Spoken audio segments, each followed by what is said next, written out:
Computer থেকে কোনো photo open করতে গিয়ে আমি এরকম একটি প্রবলেম ফেস করছি।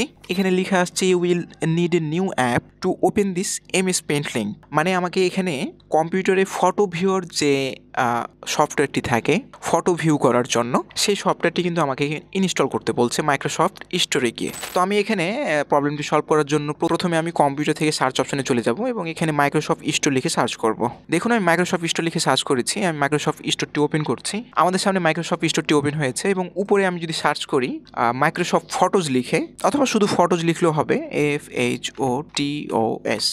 দেখুন এখানে মাইক্রোসফট ফটোজ আপনি কিন্তু পেয়ে যাবেন। মাইক্রোসফট ফটোজ আপনি এখানে ক্লিক করুন, তারপরে মাইক্রোসফট ফটোজের যে অ্যাপ্লিকেশনটি এখানে ওপেন হবে, এখান থেকে গেটে ক্লিক করে কিন্তু আপনাকে ইনস্টল করে ফেলতে হবে। তো আমি গেটে ক্লিক করছি, কিছুক্ষণ প্রসেসিং হওয়ার পরে অ্যাপটি ইনস্টল হয়ে যাবে।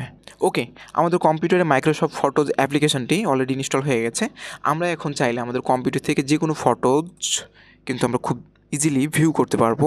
পূর্বে যে প্রবলেমটি হচ্ছিল ফটো ভিউ করার সময়, এখন আর সেটি হবে না। এখন আপনি ইজিলি কম্পিউটারে যে কোনো ফটো ভিউ করতে পারবেন।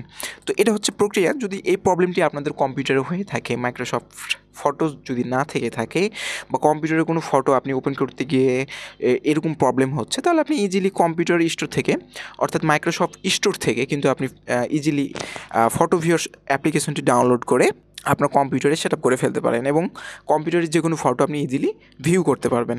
ওকে প্রিভিয়ার্স, আজকের ভিডিও এই পর্যন্তই। সবাই ভালো থাকবেন, সুস্থ থাকবেন এবং আমার চ্যানেলটি অবশ্যই সাবস্ক্রাইব করবেন, কারণ আমি প্রতিনিয়ত টেকনোলজিক্যাল ভিডিও আমার চ্যানেলে পাবলিশ করে থাকি। ধন্যবাদ সবাইকে।